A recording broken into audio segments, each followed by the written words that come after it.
there is this issue of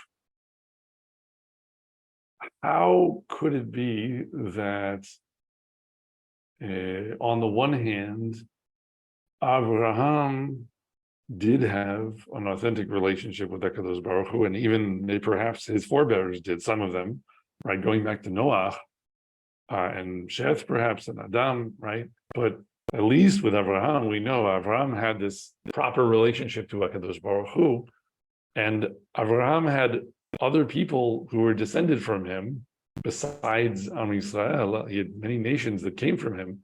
And this was something that we were taking up last time, right? Talking about Midian and Dedan, and how somehow there's this idea of maybe a tradition of Nevuah, or of prophecy, that is taught by Avraham to his descendants, and that goes to more than one nation.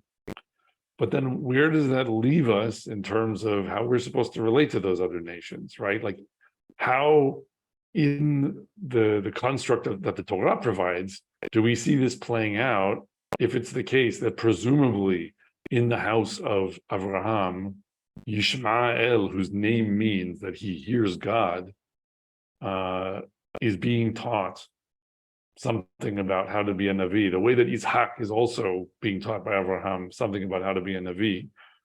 And Yishmael goes one way and Yitzhak goes another way.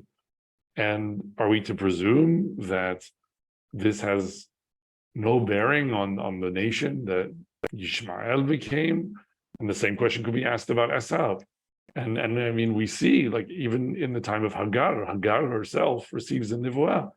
A malach from Hashem speaks to Hagar and helps her when she's in her wanderings, being sent away from the house of Abraham. So this is a subject that the text tries to deal with, but then in terms of how it resolves it and where that leaves us when we get to the point of asking about law and how we're supposed to relate to it, down through the generations, it starts to get diffuse. And so I think some of what we've already been talking about, some of these passages are related to other ones that I think maybe now will help to sharpen the point a little bit. So one thing that we can notice is that this idea of Cush being the specific nation that's mentioned, that is somehow muddying the waters with Avram's prophetic tradition, right? That when Zipporah is the wife of Moshe, that maybe is somehow connected with his prophetic inspiration, she's called a Cushite. And we go and we see now that Avram, when he's giving his matanot, his gifts perhaps of prophetic insight to his descendants, and Dedan and Shvar are mentioned, that's where we have this doubled up connection to Cush, which is a descendant of Cham instead of from Shem, because Avram is descended from Shem. And so we have again this pasuk that we noticed previously, Uvnei Cush Sva v'Hawila v'Savta v'Ra'ama v'Savtacha Uvnei Ra'ama Shva u'Dedan. And Shva u'Dedan are the ones that connect to Avraham, the descendants of Avraham, because we also have elsewhere Dedan being mentioned along with Shva as the grandchildren of Avraham. So we'll just read that again quickly. So V'Yokshan yalad et Shva ve'et Dedan uvnei Dedan hayu Ashurim u'letushim u'leumim. So that connects multiple ways now to Cush, because there's a mention of Ashur, and also Shva and Dedan are mentioned, even though these are the descendants of Keturah and Avraham. So let's go back to the Udedan that appears when we are being told about the descendants of Cush. What comes next?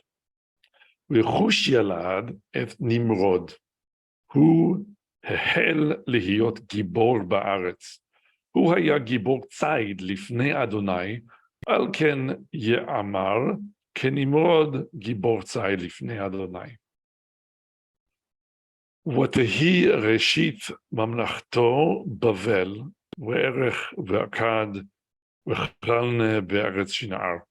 Okay, so and I should also mention Mina Aretz Hahi Yatsa Ashur Weven et Ninwe We'et Rehovot Ir We'et Kalah.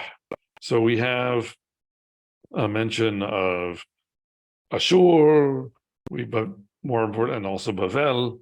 And really the most important thing I want to focus on here is the mention of Nimrod connected with the idea of Kush or Hush. So Kush again is the thread that connects us back to Avram and his Nivuah and his family. But when we turn to Kush now, we're talking about Nimrod specifically. And what's interesting about the mention of Nimrod here is that Nimrod is described with this phrase that always puzzled me when you read it on its face. He is Gibor Tzayid Lifnei Adonai. He's a mighty hunter before Hashem. What is what point is it mentioning? Hu haya Gibor Tzayid Lifnei Adonai al ken ya'amar kenimrod Gibor Tzayid Lifnei Adonai. How does HaKadosh Baruch Hu get into the description of Nimrod?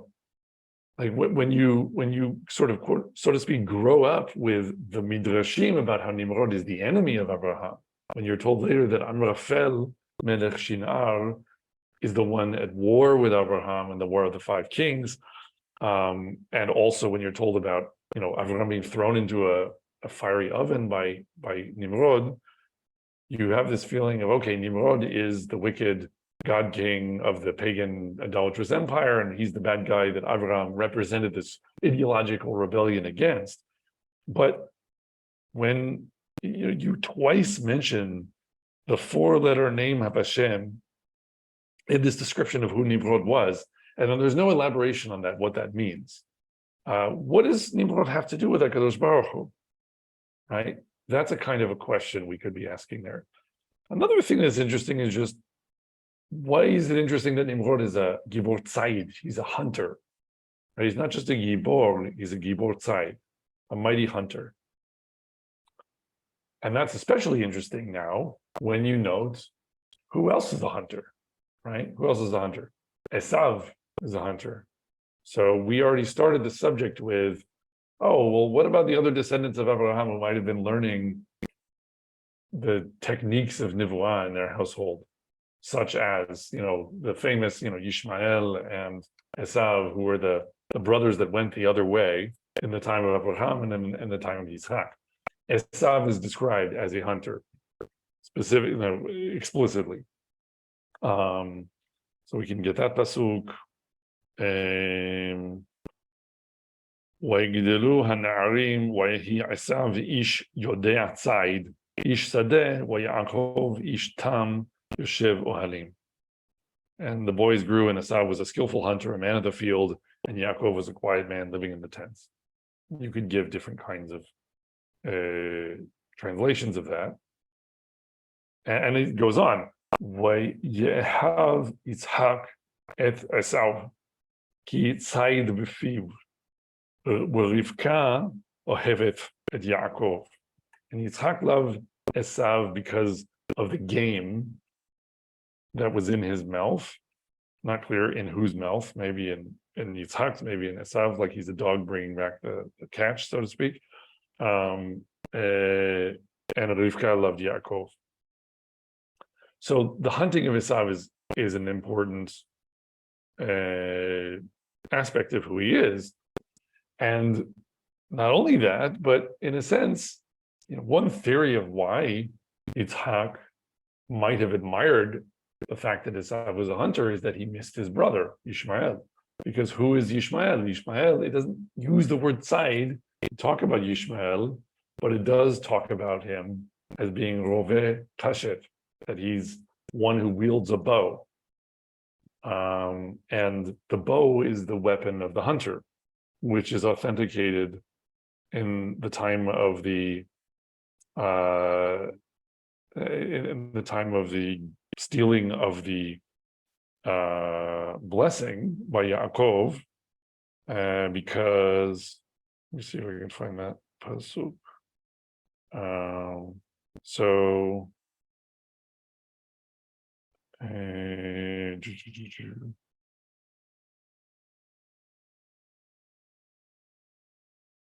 Yeah.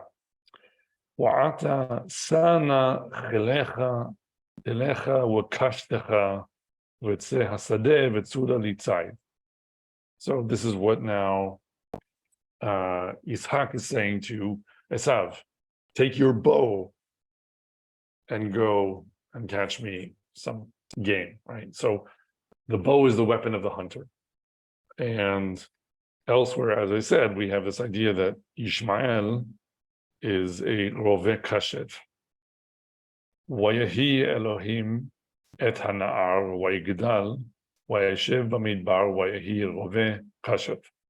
So this is after Hagar finds the be'er of water, the well of water, and she and the child are saved, right? So Ishmael is implicitly he's some kind of hunter. Esav explicitly is some kind of hunter. And Ishmael and Esav are both of these offshoots of Abraham that go another way, that they're passed over or rejected, or it's a somewhat unintentional pun to say passed over, since they're both in some sense the firstborn, but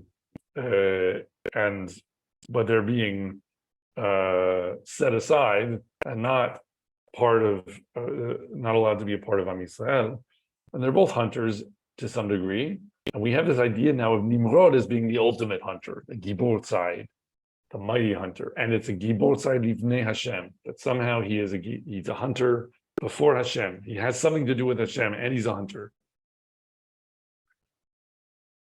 And I'll go so far in addition to saying that now that we notice this, we also can notice that both in the generation of Ishmael and in the generation of Esav, or put another way, both in the generation of Abraham and in the generation of Yitzhak, there is a passing over of the hunter for the herder when we are talking specifically in terms of how we make offerings to Hashem.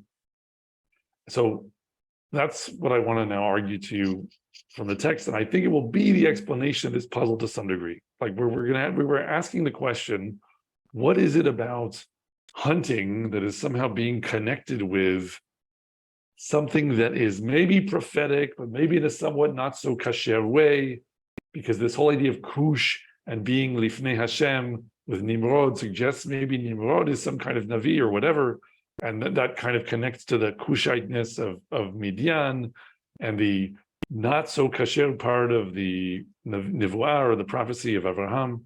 So there's this swirling mess of, there's a way of being a Navi, and if you're going to be a Navi, but you're not doing it the right way, and you're not doing it the way that becomes a part of Avraham and Yitzhak and Yaakov and Am Yisrael, then somehow you're more of a hunter. So you have a relationship to Hashem, but you're a hunter, and that's a problem, and that has to be rejected. Why is it rejected? When is it rejected? How is that indicated? So those are the questions that we're working with here. And what I wanted to argue now is that you see this rejection actually, or this shift, in two places. First of all, in Akedat Yitzhak, the binding of Isaac, and second of all, in the stealing of the bracha by Yaakov. Or I don't know, stealing maybe is not a fair word, but the gaining of the bracha of Yitzhak by Yaakov in Esav's place. So how do we make that work? Well, first of all, how is it that Yitzhak ends up not being sacrificed on Har Moriah, right?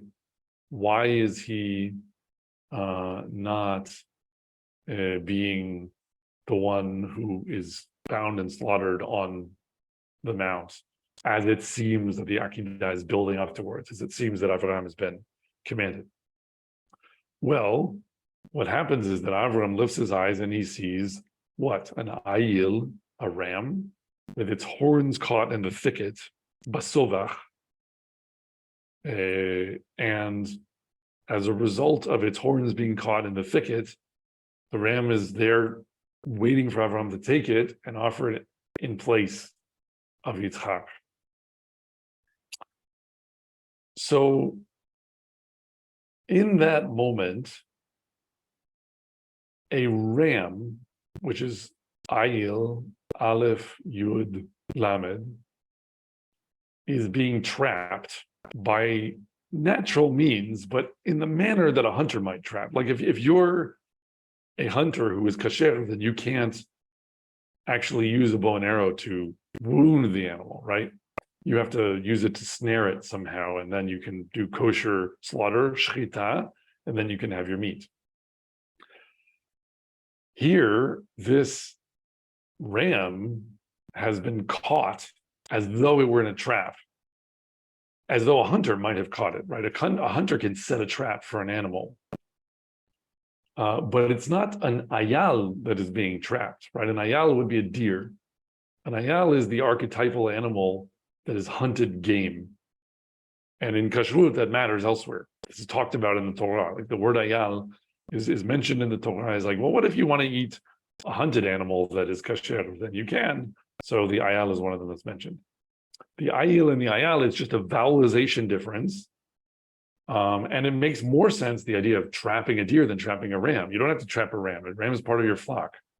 It's odd in a way to trap a ram in this way, but HaKadosh Baruch Hu is doing that to suggest that this substitution should be made. And we usually think in terms of, okay, we're going to sacrifice the ram instead of Yitzhak, but there's another kind of substitution happening here, which is the ram instead of the deer, meaning the ayil instead of the ayal. And the point is that this is about saying, look, we're on Har HaBayit. This is where the temple is going to be. What kind of sacrifices does Hashem want? Does he want deer to be sacrificed there? No, he does not. Right? A deer is a kosher animal that we can eat, but we don't make korbanot out of deer. He wants a domesticated animal like a sheep or a cow. And so we're seeing in this moment the game of the hunted animal being replaced by the domesticated sheep. And this is happening on Har HaBayit where the sacrifices will be made. So this is HaKadosh Baruch Hu saying, look, I don't want you to be the hunter who catches the game and then makes some offering to me of the game that he catches. I want you to be the herder who just has the sheep around. And some of them go to me as olot and korbanot of various kinds. So that reading, in a way, that sounds kind of like we're being very careful and trying to draw things out of subtle details in what's going on in the Akedah. But now you go over to Yitzhak and Esav and Yaakov, and it's much more explicit, right? Because this meal that Yitzhak is asking for is like a korban, right? He's sort of playing the role in a strange way of it sounds very problematically pagan as far as what's going on in the interaction between Esav and Yitzhak, where Yitzhak is saying, make a nice meal for me that I find tasty and I will give you a bracha. I'll give you a blessing. That's exactly the transaction of pagan sacrifice, right? You give me as the deity the meal that I want, and you'll use my power to intervene for you and help you. And so Esav runs off to catch the game that he's good at catching because he's a hunter. And who should step in but Yaakov, who at his mother's encouragement has been told to take not some deer they have lying around because they don't have deer. They have a herd of sheep and goats. And so he brings in domesticated animals, believe it's Gdei Ezim, or at least Gdi, maybe I haven't checked back over that, but it's either a sheep or a goat. I think maybe a Gdi. But the point is, it's a domesticated kosher animal that they're keeping in their flock, and Yaakov has it on hand. And there's even an explicit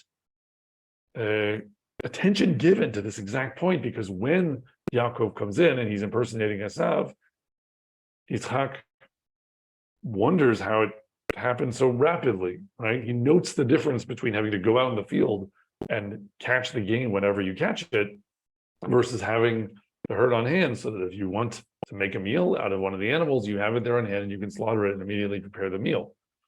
And so he asks, how did you arrive so quickly, right? So this is an explicit substitute again, where we're taking a domestic animal, and in this setting, which again has notes of sacrifice, there's going to be wine, there's this notion of giving the blessing in exchange for the meal. I mean, this is not a korban, and Yitzhak is not a deity, and this is not happening on Har HaBayit, but it has other elements, right, that parallel this notion, especially when you think of Esav as someone who's going to have a more idolatrous attitude about all of this. And in this moment, you have this substitution that's made where Yaakov, in the way that Avraham did with the Ahil instead of the Ayal, now Yaakov is offering domesticated meat instead of the meat of the game of the hunter. And again, this is what sort of wins the day. This is why he's the branch that carries on into becoming the nation that will serve Hashem on the mountain.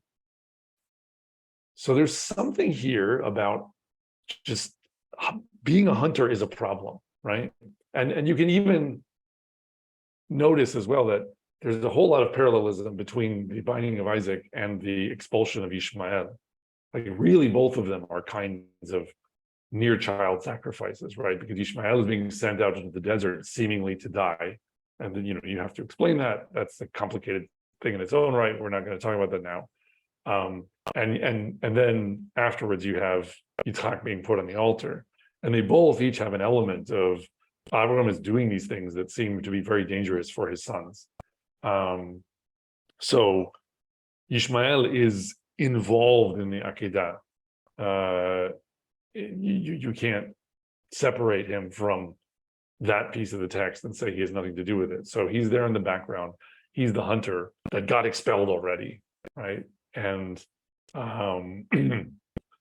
you could say, in some sense, Avram didn't want to expel Ishmael. It was a ra beinav, right?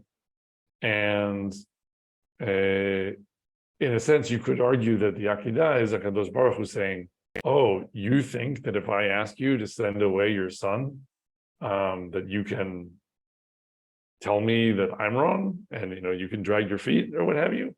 How about your other son? Why don't I just ask you to give him back to me, right? Like, let's raise the stakes. The Akedah may, in some sense, be HaKadosh Baruch Hu's answer to what happened with Ishmael. And so they're all bound up together, and in an interwoven one. But the point is, at the end of the day, Ishmael was mitzachek, right? He was mocking, and the Midrash says that he was pretending to shoot arrows at Yitzhak. So there's this element of, again, he's the hunter with his bow. So Ishmael is the hunter, he's out. Esav is the hunter, he's out. And we also have this explicit idea of replacing game, like the sacrificial animal somehow being the hunted deer, or the whatever the animal is that the hunter hunts. It's being replaced with a domesticated herd animal. And now we have to ask, what does this have to do with Nimrod still? And what are we meant to learn from all of this? Like, well, why is there such a preference? What is better about sheep than about deer? If they're both kasher, like we're allowed to eat both of them if they're properly slaughtered. So why would it be a problem somehow if one day you want to bring a korban, bring a deer? Or why would it be not the case that we want in general to be hunters and to make our sacrifices from the meat that we catch? So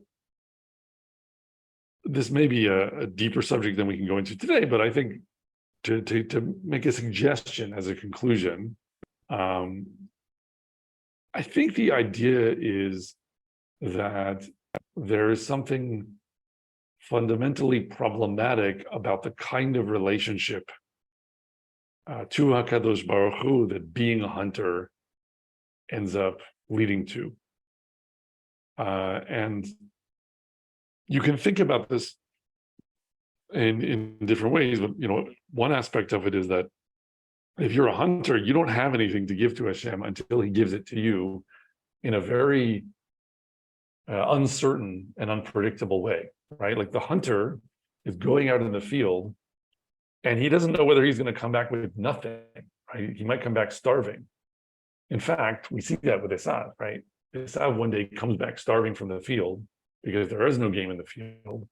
And what does Yaakov have? Yaakov is a bit more agrarian, a bit more sedentary, and he has some lentils, and he makes a stew of lentils. It is interesting, by the way, that it says Vayazed Yaakov, like that he stewed a nizid of lentils, and there aren't a lot of Zayin Dalet words that appear in the Torah. But the other instances of those that you see in the Chumash itself, one of them is about being a murderer and murdering your fellow, like, and the other one is about being a false prophet. So in the first pasuk, in the first pasuk that we read at the beginning of this year, or when we were talking about false prophecy, there was actually a use of the word vayazed. So vayazed, this is for the stewing of the pottage. So vayazed Yaakov nazid v'yavo asav min hasadeh v'hu ayesh. So he came in starving when Yaakov had made the stew. But vayazid, where you have this extra yud, or sorry, not vayazid, yazid. Get the pasuk back. So Hanavi asher yazid ledaber davar b'shemi et asher lo tzivitihu ledaber asher yedaber b'shem Elohim acherim u'met hanavi hahu. So in this moment where a navi is speaking some false word in Hashem's name, the word yazid is appearing, and we don't see a lot of yazid in the Torah. We do see some, but not a lot. The other instance of yazed is Wachi yazid ish al re'ehu lehargo be'orma me'im mizbehi tikachenu lamuth. So if a man comes willfully upon his neighbor to slay him treacherously, you shall take him from my altar and he may die. So we both have this idea with zed or zid, a false prophecy, and murderous viciousness, which interestingly, is a lot of the content of Midrashim about Esav that Chazal give us, where he was like, very vicious, and he was an Oved Avodah Zarah. But these are popping up, as associations with this moment where the hunter comes in from the field, Esav comes in from the field, he's starving because he hasn't caught any game, and now he's willing to do anything not to die, and he sells his birthright to Yaakov. And we don't have to get deep into this piece of the narrative because there's a lot to say about the selling of the birthright. But I think a main point to make here is that hunters, their relationship to HaKadosh Baruch Hu is they go out in the field and they don't know if they're going to come back empty-handed. And that sounds, on the one hand, like that must put you so much in touch with Hashem because you're in his hands.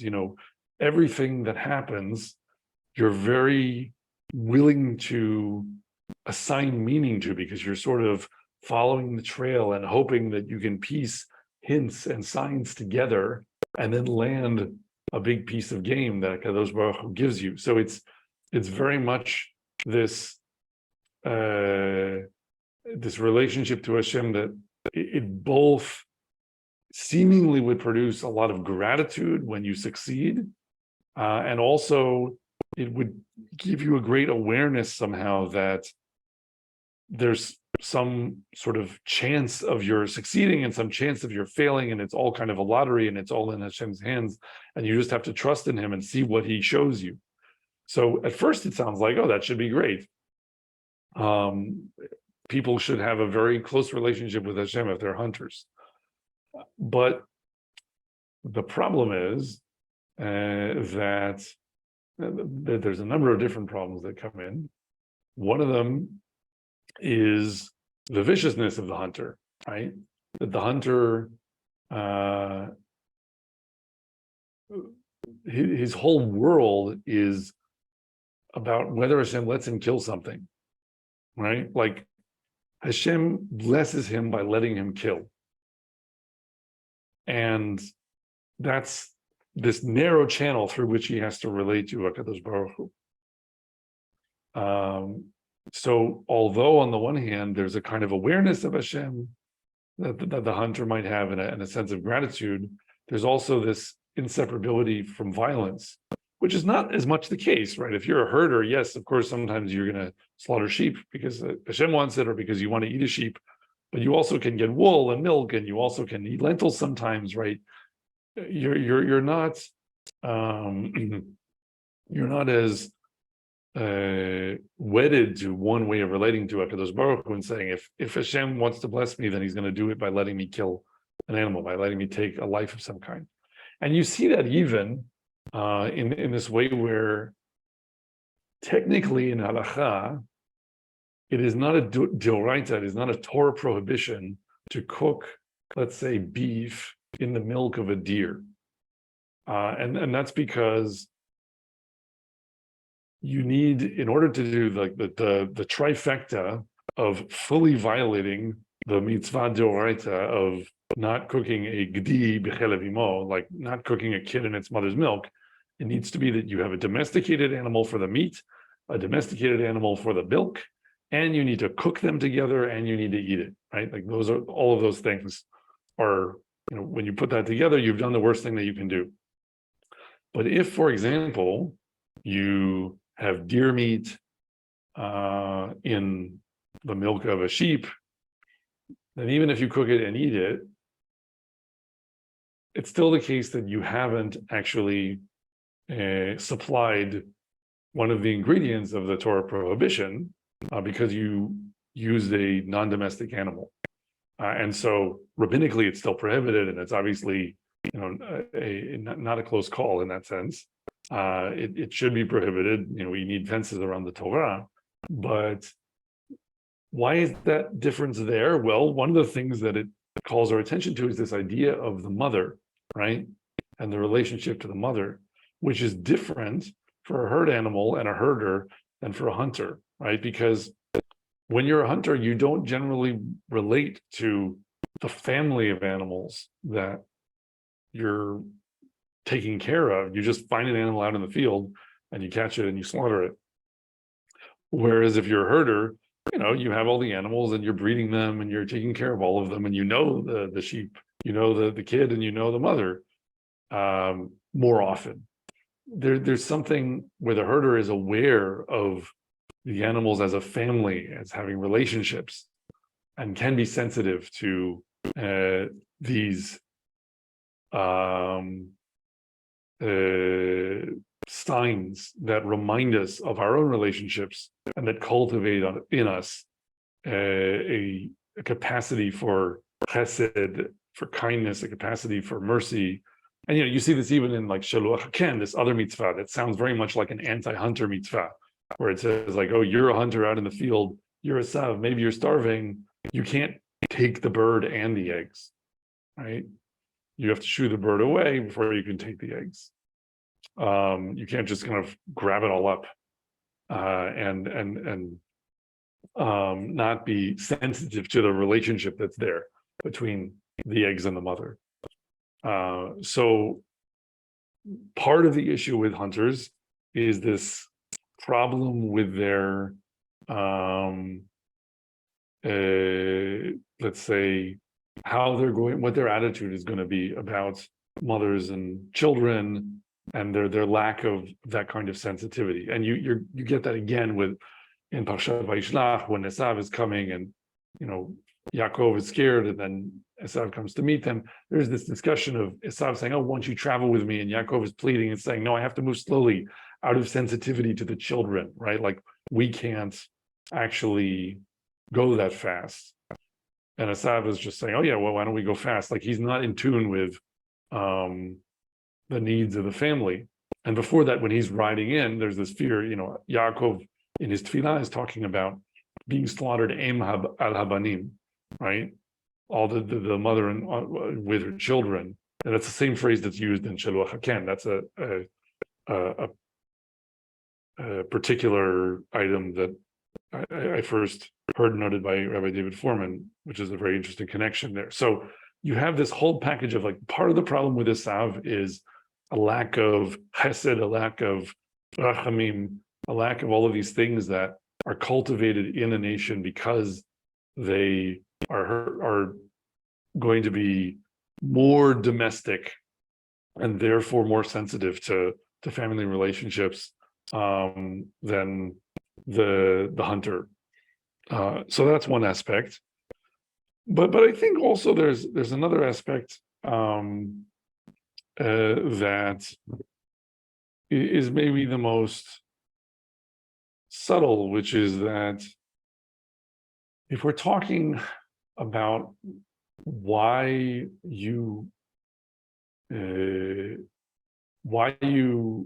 would have a problem with Ishmael and Esau versus Yaakov or Yitzchak, why is there this repeated substitution saying we need to have domestic animals instead of hunted animals for our korbanot? If we're thinking in those terms, then I think it also is about the idea of a problem with universalism in one's relationship to sacrifice to Hakadosh Baruch Hu.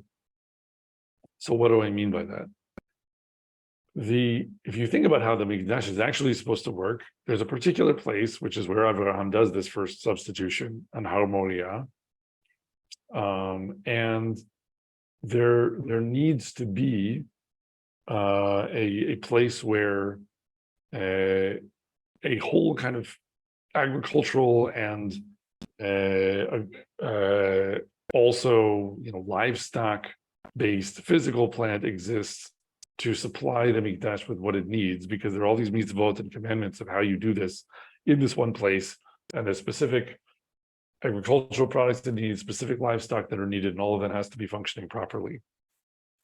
And I would argue that that's linked very much to the particularism of the Torah that Am Yisrael are given, that in some sense, exactly what one offers to Hashem might seem a bit arbitrary if you're starting from first principles and saying, well, anything of value is something that I could give to Hashem. But here what we say is, no, you need to be in a particular land where it's possible to raise sheep and cattle, and where it's possible to grow wheat, and where it's possible to grow grapes, and then you can have your avodah, because you need to have wine, you need to have grain, you need to have certain kinds of animals and not other kinds of animals. And it doesn't really in the same way work to run a mikdash based on hunting. I mean, you can probably envision a situation where people go out and hunt and they bring back what they hunted and they bring it to a mikdash, but there's something more variable and uncertain about hunting, like we were mentioning before. And also the hunter, because it's not a domesticated animal, he's not going to walk a deer 100 miles to make a korban. There's much more of this sense of like you have to deal with that where you find it, and that again is mentioned in the Torah when we're talking about slaughtering animals in our own gates, right? It's partly about being able to eat the hunted game. The hunted game has to be dealt with where you catch it, much more so. So if that's the case, then if you're going to be a hunter and relate to Hashem and you want to make a korban, then it becomes the situation where what you give to Hashem is just what he gave you, like immediately. Like there's some sense of you don't have wealth that you're accumulating that you're then giving back to him. It becomes much more like what we associated with certain kinds of pagan practices, where like you make some kind of offering out of a piece of the animal that when you catch it. And so, you catch your game, you slaughter it, you take a piece of it, burn in the fire, and then you eat the rest of it. You develop a ritual that's much more about, I make some tithe out of what I'm given on the spot in order to have the meal that I'm about to eat. And also, I have to basically give Hashem whatever he gives me. If he gives me a rabbit, I'll give him a rabbit. If he gives me, a gazelle, I'll give him a gazelle. I know a rabbit's not kosher, but the point is the hunter is going to be tempted to just whatever he can get so that he doesn't starve to death. He has to sort of, and he's much more disposed, therefore, to say, this must be what Hashem wanted me to have, because this is what I caught today. So there's all of this background of both of fatalism and also of turning what you catch into something that always is partly about gratifying yourself, and then you just kind of pay a tax on it to the deity that helped you to catch it, and finally as well that it's something that in a sense can be everywhere. Like, because it's localized, there isn't as much the possibility of the idea of one mountain on which we serve Hashem and a whole nation that orients itself towards that place where Hashem's name is placed. Instead, it's more like wherever you catch game, that's where you serve Hashem. That's where you serve your deity as a hunter, and that's going to be a problem because of its lack of particularism. Its lack of universalism. Its lack of particularism and its geographic universalism. That it's about some kind of way of going out into the world and just saying, I'm going to relate to Hashem through whatever comes to me. I'll give back to Him, and I'll go from place to place, and I'll always be interpreting events in a way that it seeks relationship with Hashem, but I will give to Him what He wants me to give to Him, and the way I'll know that is what He gives to me, and just sort of iterating on that kind of a narrow tunnel vision, as opposed to saying, no, we're a particular people who are supposed to live in a particular place, and we can grow grain here, and we can grow grapes here, and we can herd sheep here. And we've been told, actually, that we specifically have to supply 2 sheep every day, and we need a whole agricultural and sort of herding economy operating to have a stock of goods to provide for that every day. And so we don't relate to Hashem in this minute by minute way where we're always just trying to kind of see what blessing He gives us next, and then we slice off a tax and give it back to Him. Instead, we're trying to produce bounty with our own hands, and then we have to remember that all the bounty that we get actually comes from Hashem, and we have to make these offerings in order to make sure that we never forget that. So it's not actually less the case, obviously, that a herder gets his wealth from Hashem than a hunter, and it is true in a sense that it's easier for a herder to forget that, and so there is some explanation for why we have Nimrod as a hunter, Lifnei Hashem, and Ishmael as a hunter, and Esav as a hunter.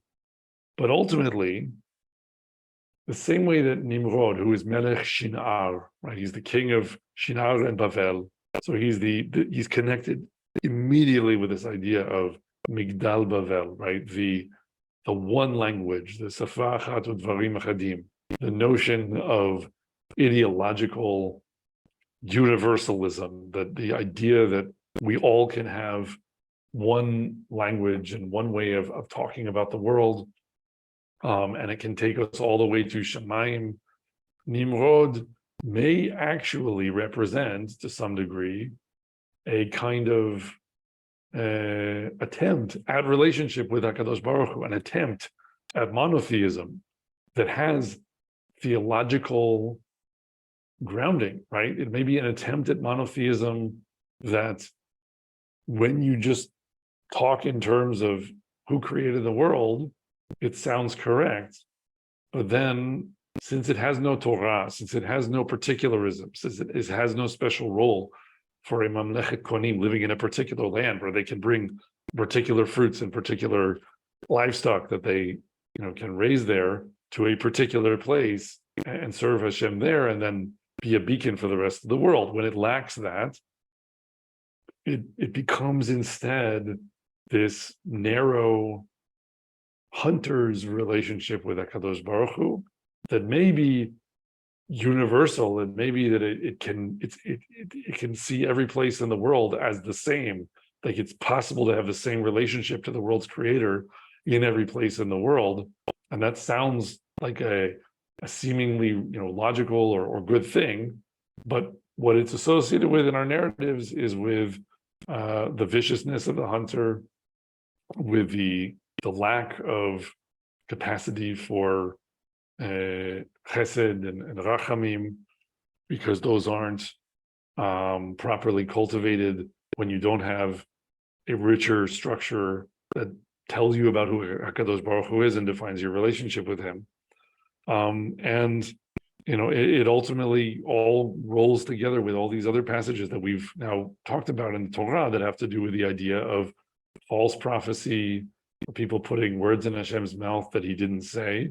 And I think we have to, take that lesson very sternly and recognize that the Torah does not think very much of the operating system of monotheism without the software of the Torah, because you can say Hashem is king and he created the world, but if you don't know what's true about him and you don't affirm the authority of his message to Am Yisrael and the role that he sees for Am Yisrael in Eretz Yisrael and on the Temple Mount, serving him in the way that he asked for, not to be served the way the hunter would, but to be served instead the way Yaakov and Yitzhak and Abraham would, then you're not